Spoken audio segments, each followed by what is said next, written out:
नमस्कार, मैं हूं आपके साथ नैना यादव और बंसल न्यूज की खास पेशकश में आपका स्वागत है। दादी माँ के नुस्खे भले ही पुरानी बात हो गई हो, लेकिन छोटी छोटी जड़ी बूटियों में छुपा सेहत का खजाना आज भी खाली नहीं हुआ है। यही नुस्खे प्रदेश में कुपोषण को भी मात दे रहे हैं। जी हां, इंदौर जिले में जड़ी बूटियों के जरिए लड़ी जा रही है कुपोषण से जंग। शायद आप यकीन ना करें कि छोटी छोटी इन जड़ी बूटियों के जादू से छू मंतर हो रहा है कुपोषण।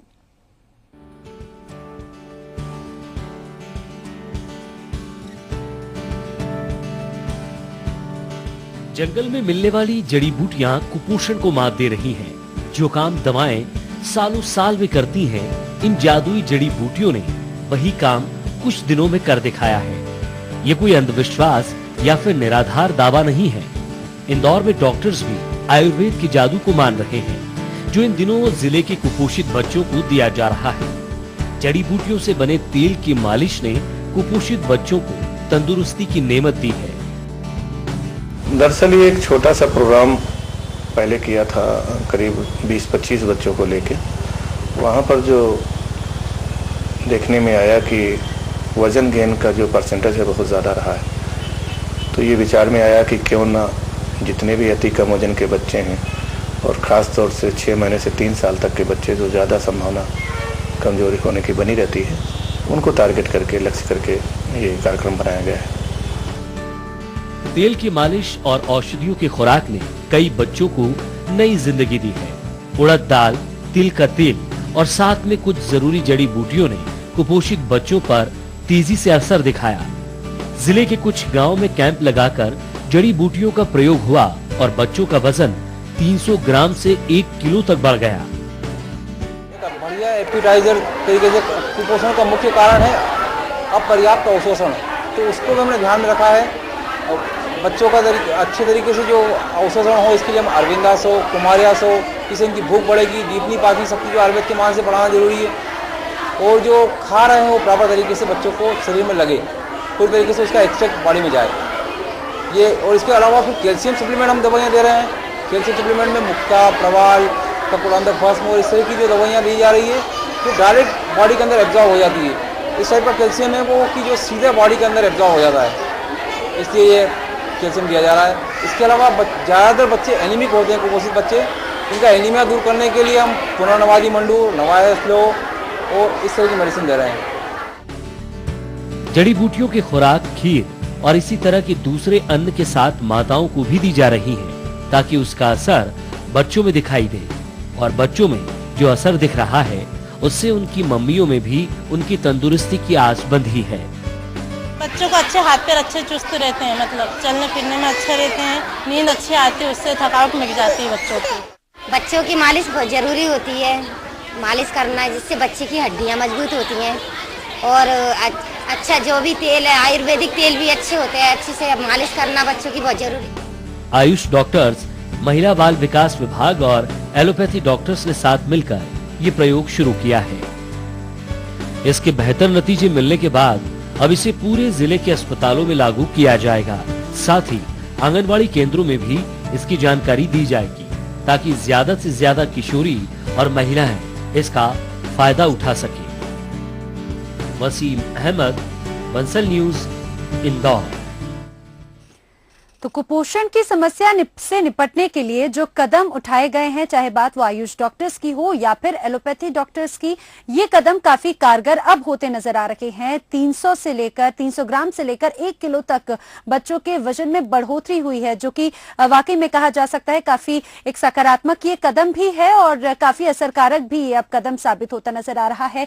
किस तरह की ये योजना है, इसके बारे में और हम विस्तार से जानते हैं। सीधे रुक करते हैं इंदौर का, जहां से स्टूडियो से हमारे साथ में हमारे संवाददाता वसीम अहमद जुड़ रखे हैं और उनके साथ में मौजूद हैं डॉक्टर महेश कुमार पोरवाल, जो कि कुपोषण कार्यक्रम के नोडल अधिकारी हैं। साथ ही में उनके मौजूद हैं डॉक्टर ज्योति पांचाल जी, जो कि जिला आयुष अधिकारी हैं। वसीम, आप ही से हम जानना चाहेंगे, आपके साथ में दोनों ही डॉक्टर्स मौजूद हैं, उनसे जाने किस तरह की ये योजना है और कितनी असरकारक अब नजर आ रही है।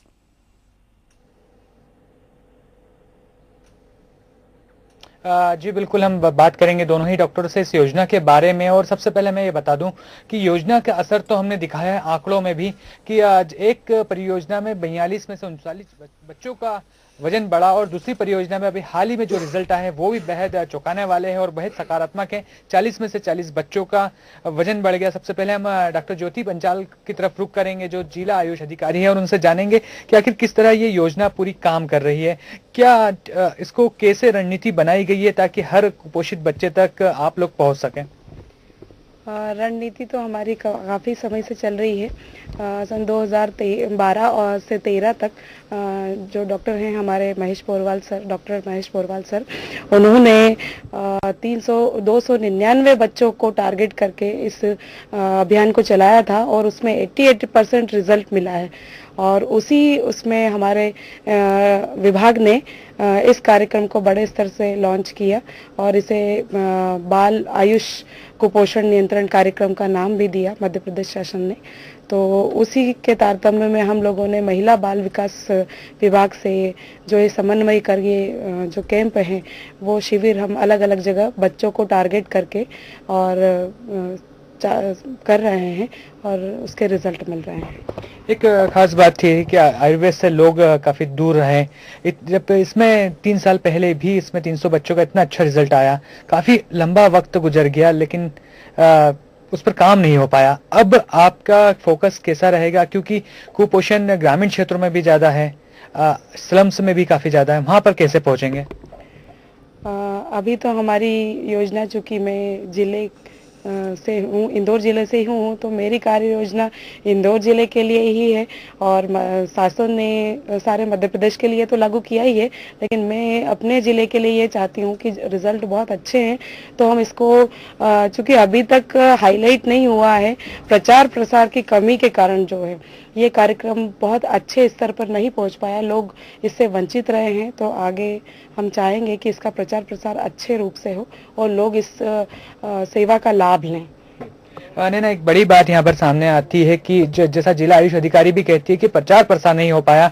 एक दुख की बात है कि आयुर्वेद जो हमारी धरोहर है उसका प्रचार प्रसार नहीं हो पाया, कहीं कमी रही गई होगी, लेकिन बंसल न्यूज ने अपनी जिम्मेदारी समझी और जो इसके रिजल्ट आ रहे हैं, जो हमारी धरोहर का इलाज है, जो इसका पॉजिटिव रिजल्ट है, उसको हमने सबसे पहले उठाया है, बताया है कि किस तरह से ये रिजल्ट आए हैं। हमारे साथ में अधिकारी एक और है डॉक्टर महेश पोरवाल, उनसे भी हम बात करेंगे और जानेंगे कि आखिर आयुर्वेद किस तरह से असर कर रहा है।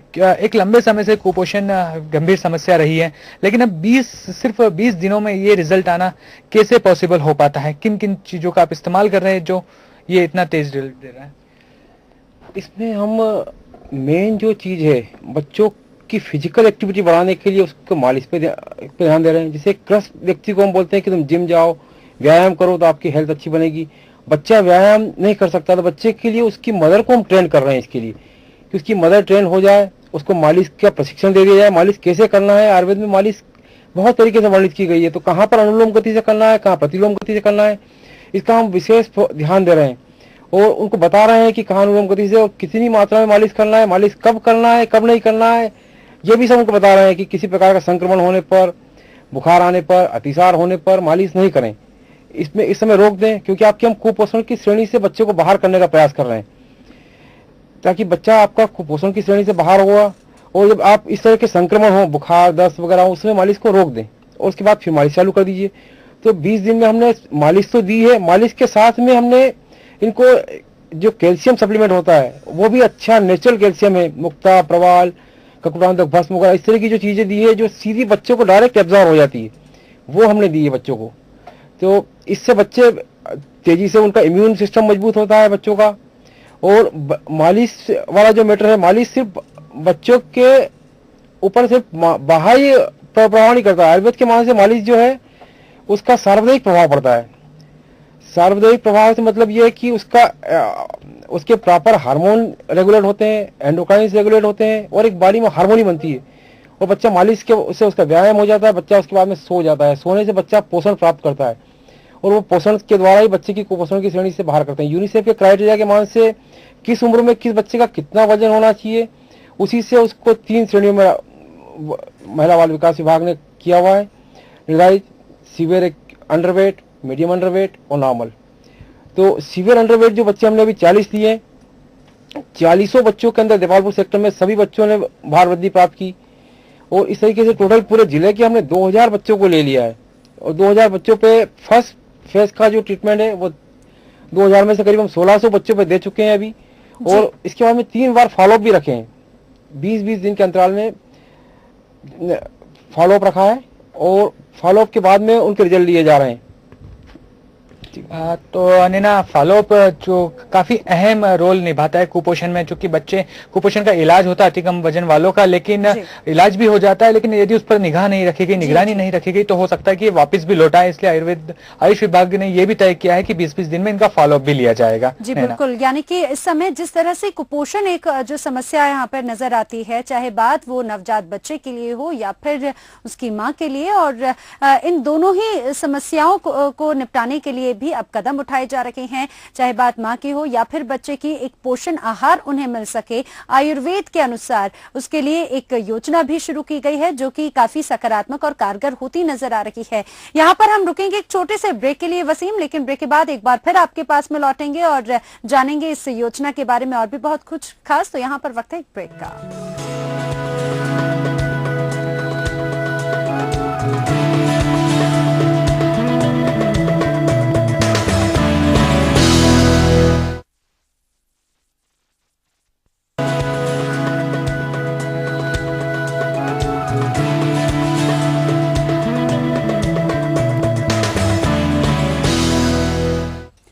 ब्रेक के बाद एक बार फिर आपका स्वागत है हमारी खास पेशकश में, जिसमें आज हम आपको बता रहे हैं कि किस तरह से जड़ी कुपोषण को दूर कर रही है। जी हां, वही जड़ी बूटियां जिनके माध्यम से अब कुपोषण को दूर करने की कोशिश की जा रही है। इंदौर में इस पहल की शुरुआत हुई है और इस योजना की शुरुआत हुई है। सीधे रुख करते हैं इंदौर का, जहां से हमारे संवाददाता वसीम लगातार हमारे साथ में बने हुए हैं, और इस अभियान से जुड़े हुए डॉक्टर महेश और डॉक्टर ज्योति पांचाल भी लगातार हमारे साथ में इंदौर स्टूडियो से जुड़ी हैं। वसीम, जिस तरह से हमने डॉक्टर महेश और डॉक्टर ज्योति से इस योजना के बारे में तो जाना, लेकिन अक्सर देखा जाता है जब बात अगर एलोपैथिक या फिर अंग्रेजी दवाइयों की बात की जाए, उसके मुकाबले में आयुर्वेदिक पद्धति जो है उसका असर थोड़ा धीरे धीरे होता है। अगर इस योजना की अगर बात करें तो किस तरह से इस योजना का असर देखने को मिला, इन जड़ी बूटियों का असर उन कुपोषित बच्चों और माताओं पर नजर आया? जी नैना, बिल्कुल एक बड़ी बात है, और यही बात हमने पिछली बार भी इनसे ही कही थी कि आमतौर पर आयुर्वेद को थोड़ा स्लो माना जाता है कि इसका असर स्लो होता है, लेकिन यहाँ पर कैसे काम कर रही है ये सवाल हम डॉक्टर परवाल से करेंगे कि होता है कि कई वक्त लंबा वक्त लग जाता है किसी बीमारी को दूर करने में। आयुर्वेद के बारे में ये तथ्य सामने भी आता है, क्या कहेंगे आप, इसमें कैसे फायदा हुआ है, और ये टाइम फास्ट हो इसके लिए किन जड़ी बूटियों का इस्तेमाल किया गया है? नहीं, इसमें टाइम में देर लग रही है ऐसा तो मतलब एक्यूट कुछ बीमारियां होती है जो एक्यूट होती है, जैसे बुखार हुआ, दस्त हुआ, उसमें आदमी चाहता है कि तत्काल रिजल्ट मिल जाए मुझे, वहाँ पर एलोपैथ से आप कर लीजिए। पर जो क्रोनिक डिजीज है, जैसे कुपोषण वाला मामला तो जन्मजात हुआ, जन्म से हुआ, जन्म के बाद हो गया, तो इसमें आयुर्वेद के रिजल्ट बहुत ही अच्छे हैं और बहुत फास्ट रिजल्ट हैं। 20 दिन के अंदर हमने ऐसे रिजल्ट दे दिए कि जो 40 में से 40 बच्चों का बेड गन करा दिया, कई बच्चों ने कुपोषण की श्रेणी से बाहर भी हुए हैं। तो ये तो कहना गलत है कि आयुर्वेद में देर से रिजल्ट मिलते हैं, आयुर्वेद से भी बहुत जल्दी अच्छे रिजल्ट मिल सकते हैं। सही तरीके से सिस्टमेटिक तरीके से हमने किया है, इसमें सब पूरी तरीके से बच्चे को कवर किया है, उसका फिजिकली उसको एक्टिवेट किया, उसके बाद में उसकी भूख बढ़ाने वाली औषधियाँ दी, उसके साथ में हमने एक अश्वगंधा और इनका मिश्रण वाला एक क्षीर पाक दिया है। क्षीर पाक से बच्चा शीघ्र पोषण को प्राप्त करता है। आयुर्वेद के कई शास्त्रों में वर्णन है कि अश्वगंधा को दूध में उकाल करके क्षीर मतलब दूध हुआ और दूध के अंदर उसको इतना उकाले कि वो गाढ़ा दूध हो जाए और बच्चे को दूध पिला दिया जाए। वो दूध भी हम उनको बच्चों को दे रहे हैं। साथ में एक बहुत ही अच्छा अरविंदासो कौमार भट्ट की आयुर्वेद की किताबों में लिखा हुआ है, कौमार भट्ट, उसमें लिखा है कि कौमार मतलब 5 साल तक बच्चे की इस तरीके से सेवा करें कि जैसे उसके भृत्य हों। तो 5 साल तक बच्चे का शारीरिक और मानसिक विकास, पूरा संपूर्ण मानसिक विकास उस समय होता है। तो वो फेज हमने इसमें कवर किए ताकि 5 साल का जो टाइम है वो गोल्डन टाइम है बच्चे के लिए, तो उसको हम उसी समय उसका पूरा पोषण दे दें, उसका शारीरिक मानसिक विकास पूरा हो जाए। इसके लिए इस तरह की औषधियाँ चयन की, अश्वगंधा क्षीर पाक, अरविंदासो, कुमारियासो, इस तरह की जो लीवर फंक्शन वगैरह उसके नॉर्मलाइज हो जाए, क्या तो ये थोड़ा सा आपसे ये जानना चाहेंगे कि क्या इस तरीके को, जैसे आपने क्षीर पाक बनाने का बताया, क्या इसको सामान्य तौर पे घर पे किया जा सकता है? क्या इन औषधियों को बाहर से प्राप्त करके कोई सामान्य व्यक्ति भी अपने कम वजन वाले बच्चे के लिए इस्तेमाल कर सकता है? क्या तरीका होना चाहिए? बिल्कुल बिल्कुल कर सकता है। कहीं रूरल डीप में कहीं कोई है, वो अश्वगंधा का चूर्ण बाजार से नहीं खरीद सकता, तो अश्वगंधा की जड़ी वो जानता होगा बिल्कुल। और बहुत कॉमन जड़ी, गाँव के ग्रामीण लोग जानते हैं। अश्वगंधा की जड़ी को ले, 2 ग्राम चूर्ण ले उसका अश्वगंधा का, 1 कप दूध ले, 1 कप पानी ले, उसमें शक्कर मिला दें और शक्कर मिला करके इतना उकाले कि पानी पानी पूरा उड़ जाए उसका। जब गाढ़ा गाढ़ा दूध बचेगा वो बच्चे को दूध पिला दें। एक बार में अगर बच्चा पी लेता तो एक बार में पिला दीजिए। अगर एक बार में नहीं पिया तो 4 घंटे में वो क्षीर पाक का पूरा वितरण बच्चे के साथ में कर दिया जाए, तो उससे बच्चा पोषण को प्राप्त होता है। और मालिश के लिए हम जो तेल अभी यूज कर रहे हैं, हर ऋतु में आयुर्वेद में अलग अलग तरह के तेलों का उपयोग का वर्णन किया गया है। जैसे अभी इस ऋतु में महामास तेल का करवा रहे हैं, ग्रीष्म ऋतु आएगी तो चंदनमाला कराएंगे, और शरद ऋतु में नारायण तेल, बला तेल, इस तरह के अलग अलग ऋतुओं में अलग अलग तेल से अभ्यंग करवा करके, अभ्यंग मतलब मालिश, उसको करवा करके बच्चे को फिजिकली एक्टिवेट करना, उसका रक्त संचार बढ़ाना, और इस तरीके से पूरा उसका संपूर्ण कुपोषण निवारण चिकित्सा उसकी करना। तो ना एक खास बात यह है कि जो डॉक्टर ने बताया है कि उस तरह से घर पर भी आसपास मिलने वाली जड़ियों का इस्तेमाल किया जा सकता है और बच्चे को सेहतमंद बनाया जा सकता है। ज्योति पंचाल जिला आयुष अधिकारी है, अब उनसे भी ये जानेंगे कि एक 2 सवाल हम आपसे मैम करना चाहेंगे कि जो आयुर्वेदिक की जो दवाइयाँ हैं, जिन दवाइयों का भी नाम लिया गया, इनकी कास्ट से देखें तो काफ़ी महंगी होती है। तो यदि किसी के बच्चे कुपोषित है और कहीं महिला बाल विकास विभाग में रजिस्टर्ड नहीं है, तो आखिर वो कैसे इस बात की मदद हासिल कर सकते हैं इन आयुर्वेदिक दवाइयों की और मालिश के तेल की? उन बच्चों के लिए ग्रामीण क्षेत्रों में हमारी आयुर्वेदिक औषधालय है, हॉस्पिटल्स हैं, छोटे स्तर से भी हैं, बड़े स्तर से भी हैं। तो जो लोग रजिस्टर्ड नहीं है वो हमारे आयुर्वेद औषधालयों में जाकर भी इस सेवा का लाभ ले सकते हैं। वहाँ पर उन्हें मध्य प्रदेश शासन की ओर से उपलब्ध सारी दवाइयाँ निःशुल्क वितरित की जाती है, और सभी तरह का जो निर्देश है कुपोषित बच्चों के लिए मालिश करना है और किस तरह से उनको ट्रीट करना है, वो सारा भी हमारे वहाँ जो डॉक्टर उपस्थित हैं, जो पदस्थ हैं, वो डॉक्टर और अन्य स्टाफ भी इस चीज़ की जानकारी दे देगा। एक खास बात में हम ये जानना चाहेंगे आपसे कि ये जो बात हुई कुपोषण की, जो जिन्हें सामान्य भाषा में अति कम वजन वाले बच्चे कहा जाता है, उनका इलाज का तरीका है क्या? कम वजन वाले बच्चे या जो सामान्य तौर पर दुबले बच्चे, उनके लिए इसका इस्तेमाल किया जा सकता है? क्या ये उन्हें हानिकारक होगा या लाभदायक? नहीं, बिल्कुल हानिकारक नहीं होगा। ये जो दवाइयाँ हमारे डॉक्टर पोरवाल साहब ने बताई है, वो सारी दवाइयाँ सभी बच्चों के लिए लागू होती हैं। सभी जो बच्चे हैं, अगर वो कुपोषित नहीं भी हैं तो भी उन बच्चों को इस दवाई को दिया जा सकता है, उससे किसी तरह का नुकसान नहीं है किसी को भी। एक खास बात में हम ये भी जानना चाहेंगे कि ये सिर्फ कुपोषण में ही काम देता है या कोई अन्य बीमारियां उसमें भी कारगर हो सकता है, और किस स्टेज तक ये आगे कारगर होता है? ये दवाइयाँ सभी बच्चों को दी जा सकती है, कुपोषित बच्चे हों या सामान्य बच्चे हों। मानसिक विकास से नहीं हो रहा है, शारीरिक विकास नहीं हो रहा है, स्वस्थ दिखाई दे रहे हैं, पर कहीं न कहीं माता पिता को लग रहा है कि हमारे बच्चे कुपोषित हैं या कमज़ोर हैं, तो उन सभी बच्चों को भी ये दवाइयाँ दी जा सकती है। उसमें किसी तरह का कोई परेशानी नहीं है, तो आप दे सकते हैं। तो ना ये डॉक्टरों का साफ कहना है कि ये सिर्फ कुपोषण का ही इलाज नहीं कर रहा है। कुपोषण में तो इसने बेहतरीन रिजल्ट दिए हैं, लेकिन सामान्य जो बीमारी है उसमें भी इसके काफी अच्छे इफेक्ट्स आ सकते हैं। सबसे बड़ी बात यह है कि साइड इफेक्ट कोई भी नहीं होगा, जैसा कि आयुर्वेद के बारे में कहा भी जाता है कि एलोपैथी की तरह इसमें कोई साइड इफेक्ट नहीं होगा, इसलिए सामान्य बच्चे भी इसका इस्तेमाल कर सकते हैं और ये बच्चों को सेहतमंद बनाने के लिए काफी ज्यादा कारगर साबित होगा। जी बिल्कुल, और ये कारगर साबित होता भी नजर आ रहा है। जिस तरह से इस अभियान की शुरुआत की गई इंदौर जिले में, आसपास के इलाकों में, वहां के जो परिणाम सामने आए हैं वो वाकई में बहुत ही अच्छे परिणाम नजर आ रहे हैं, इस खास तौर से कुपोषण को लेकर। और उम्मीद की जा सकती है ये योजना जिस तरह से शुरू की गई, इसी तरह की योजना प्रदेश के अलग अलग हिस्सों में भी इस अभियान की शुरुआत की जा सकती है। हमारे साथ वसीम आप जुड़े और दोनों ही डॉक्टर्स की टीम हमारे साथ में जुड़ी, उनका भी धन्यवाद करना चाहेंगे, आपका भी धन्यवाद करना चाहेंगे। और इसी के साथ हमारी इस खास पेशकश में फिलहाल इतना ही, दीजिए इजाजत, नमस्कार।